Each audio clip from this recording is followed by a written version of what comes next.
Ada anak yang kelahiran kurang lebih baru lulus SMA bahkan ya, bukan fresh grade.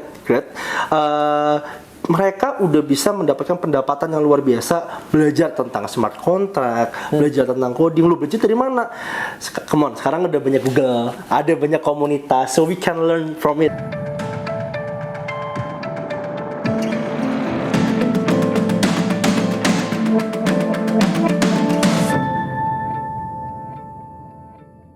Hai, balik lagi di The Conversation bersama saya Samuel. Hari ini saya kedatangan bintang tamu yang luar biasa nih. Ada Pak Yehuda Dani Utomo, COO dari Bitwire. Halo, Halo, Pak Yehuda, salam kenal. Kita mau ngobrol-ngobrol tentang blockchain dikit ya, Pak ya. Mantap ya. Nah, Bapak ini kan berkarir di bidang blockchain nih, Pak. Betul. Apa sih yang bikin Bapak itu jatuh cinta ke dunia blockchain? Oke, let's say menurutku blockchain itu adalah the future of the technology industry. So sekarang ini kalau kita ngomong teknologi, kita mengharapkan something yang transparan. Itu ekspektasi dari namanya teknologi. But the thing is, with current technology, the Web 2 industry right now, kita bahkan bisa melihat terjadi banyaknya perubahan data di tengah-tengah kebutuhan market. Nah, implikasinya tuh kepercayaan orang juga kayak ya at the end teknologi ya gitu-gitu aja. Well, nggak cuma melulu tentang keuangan, bahkan dalam hal informasi aja ekspektasinya blockchain ini bakal menjadi perubahan, menjadi suatu hal yang mengubah industri teknologi untuk lebih transparan, untuk hal yang lebih baik lagi. Oke, Pak, mungkin boleh dong diceritain kenapa sih awalnya bisa masuk nih ke dunia blockchain nih? Well, cukup menarik ya sebenarnya. Kalau kita lihat di Indonesia, one of the story that I have actually back on 2016, aku bikin perusahaan yang fokusnya ke indexing, belajar tentang market khususnya ke bursa saham dan lain-lain.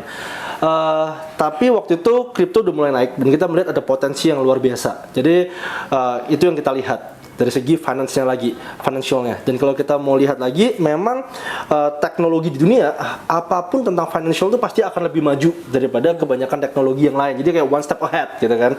Nah, satu hal lagi, I was working for one of Indonesian's government institution back then, banyak melakukan digital transformations, and the biggest problem that we face itu ada banyaknya orang-orang yang punya itikat mengubah data, sehingga hal itu menjadi backfire gitu kan, yang seharusnya hal ini membantu digitalisasi yang lebih transparan, malah tidak terjadi gitu.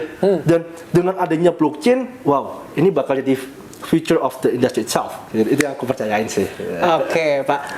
Blockchain ini kan teknologi untuk masa depan lah ya. Betul. Masa depan. Gimana sih Bapak ngelihat potensi teknologi blockchain ini di Asia Tenggara, dan kira-kira kalau misalkan di Asia Tenggara sendiri hambatannya apa sih buat berkembang gitu? Oke, kalau kita lihat tentang teknologi itu hambatannya nggak cuma tentang blockchain ya. Kalau back to 1998 waktu bubble terjadi itu kan, itu semua memang ada prosesnya, dan aku percaya blockchain itu bakal pasti ada saatnya bahwa everything bakal reach ke level blockchain itu sendiri. Tetapi hambatan terbesar pasti regulasi. Kedua, kepercayaan orang itu selalu jadi masalah gitu kan.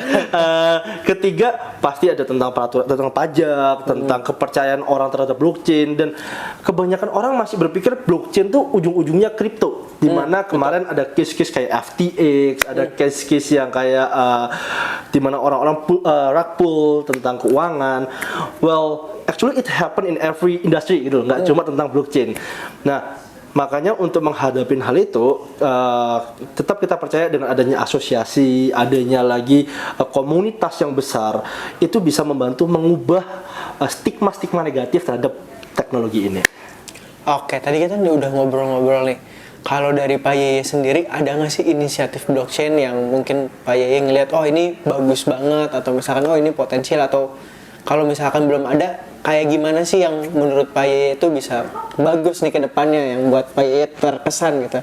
Oke, hal yang paling menarik tentang blockchain menurutku adalah salah satunya ya, ini ada banyak hal yang menarik, tapi salah satunya tuh ada non-transferable NFT sebagai contoh ini ya. Ini yang dibangun oleh Ethereum, oleh pendirinya Ethereum tahun lalu. Kurang lebih tahun lalu apa 2 tahun lalu dari salah satu papernya dia, di mana let's say nih kita ngomong KTP, sampai sekarang tuh banyak permasalahan di mana KTP tuh bisa diubah-ubah ya, data tuh bisa diubah-ubah ya gitu kan. Sedangkan dengan adanya teknologi ini, apa yang ada di diri saya itu akan attach terhadap data tersebut.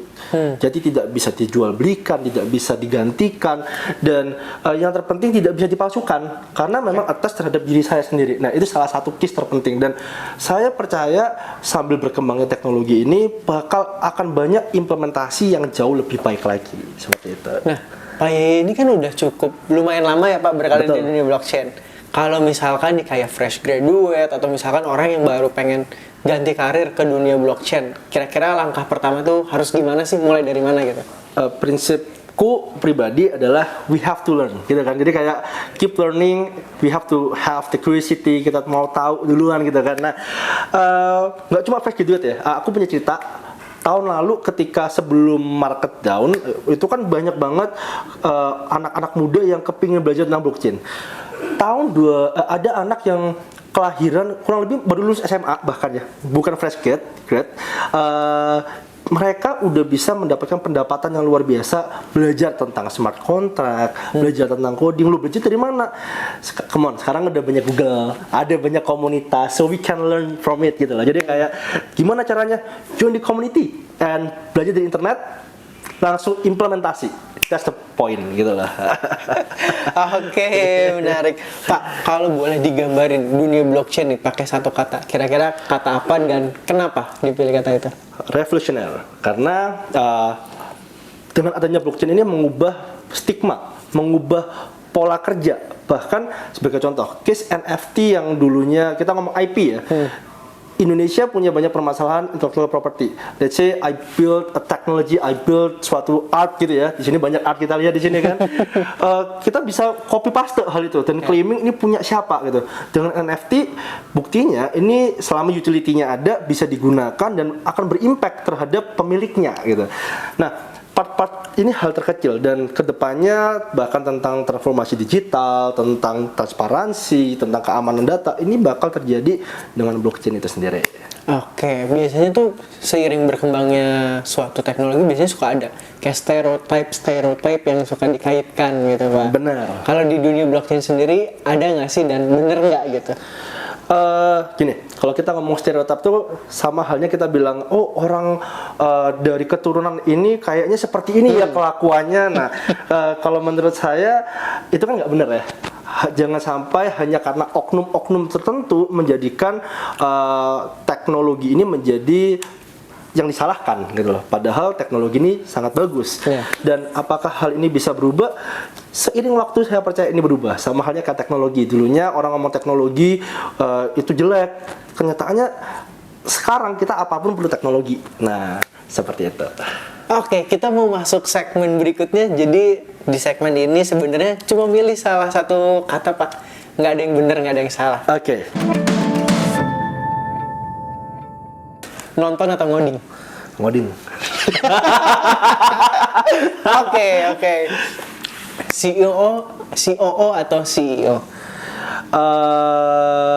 Depends sih yang itu. Let's say this part COO. Oke. Instagram atau X? X. Oke, teh atau kopi Pak? Kopi. Kopi. Gua anak kopi, jadi kopi pastinya. Oke. Bawa tumbler atau bawa tote bag? Tumbler. Oke. Yang terakhir, tanam pohon atau bersihin sungai? Ulangi lagi. Tanam pohon atau bersihin sungai? Tanam pohon. Oke, Pak Yeye, mungkin sebelum kita menutup podcast ini, boleh dong ada pesan buat teman-teman yang nonton yang mau mulai berkarir di dunia blockchain, silakan. Jadi guys, siapapun yang mau masuk ke blockchain, nomor 1 terus perjuangkan rasa ingin tahu, terus belajar. Apapun yang dilewatin, kadang-kadang stigma orang jelek ataupun banyak yang skeptis, yang penting dari diri kita sendiri ada kemauan belajar, kita pasti bisa sukses di dunia blockchain. Thank you guys. Oke, kuncinya mau belajar ya teman-teman ya, pasti bisa sukses di dunia blockchain. Oke, itu dia edisi The Conversation bersama Pak Yeye. Pak Yeye, thank you udah mampir Thank ke you sini. so much. Nanti kita ngobrol-ngobrol lebih lanjut ya. Siap. Tungguin episode lainnya di The Roxy The Breathing Coin. Bye bye. Bye bye.